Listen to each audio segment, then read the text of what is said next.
بسم اللہ الرحمن الرحیم۔ اسلام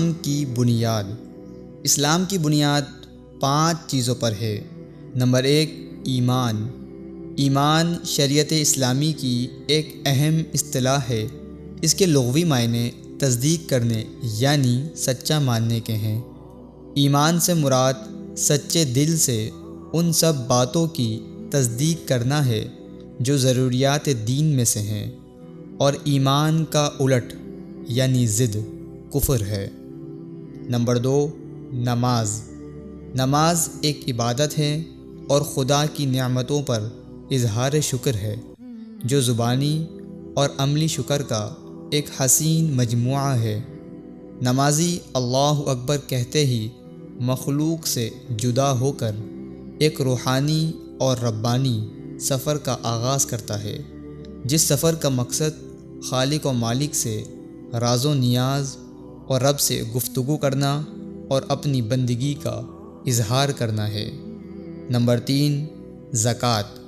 دینی اصطلاح میں زکوٰۃ ایسی مالی عبادت ہے جو ہر صاحب نصاب مسلمان پر اپنے مال کا 40واں حصہ یعنی 2.5% نکالنا فرض ہے، اور زکوٰۃ کو غریب، یتیم اور مستحقین مسلمان کو ادا کیا جاتا ہے۔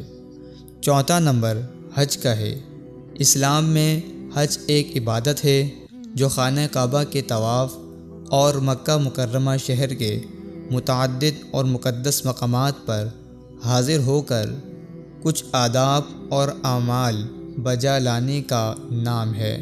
حج اسلام کے 5 ارکان میں سے ایک رکن ہے، اور یہ ہر صاحب استطاعت مسلمان کے لیے زندگی میں ایک بار کرنا فرض ہے۔ 5واں نمبر روزے کا ہے۔